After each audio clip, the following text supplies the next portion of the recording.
欢迎大家又回来我的频道。有没有人和我一样非常喜欢吃这种糯叽叽的食物？今天想要分享给大家的是一款特别的糯米糍，详细配方会打在影片的说明栏以及最后，大家可以截图保存。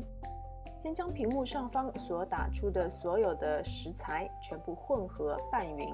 这个时候如果觉得有一些细小的面粉颗粒无法完全溶于液体中的话，也没有关系，因为我们要把它们过筛一次，然后就像这样隔着滤网用橡皮刮刀来搅拌，就可以把所有的食材都混合拌匀了。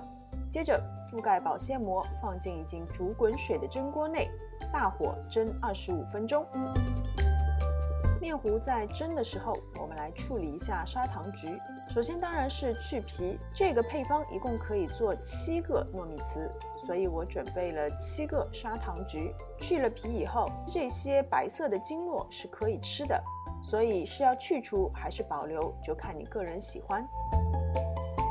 蒸好的面团趁热加入黄油，切开面团的中间部分，里面没有白心，没有液体，就证明是完全蒸熟了。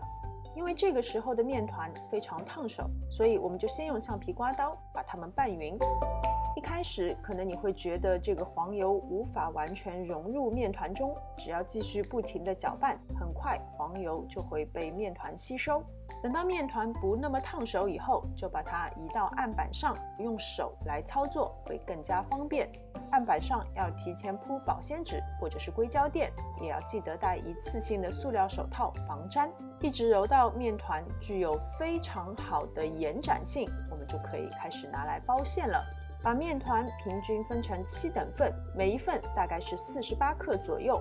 取一份面团压扁，然后稍微拉扯一下，你也可以用擀面杖把它们擀开，然后就在中间放上一颗砂糖橘，并且把砂糖橘完整的包裹在里面，收口捏紧，并且把它们整成圆形。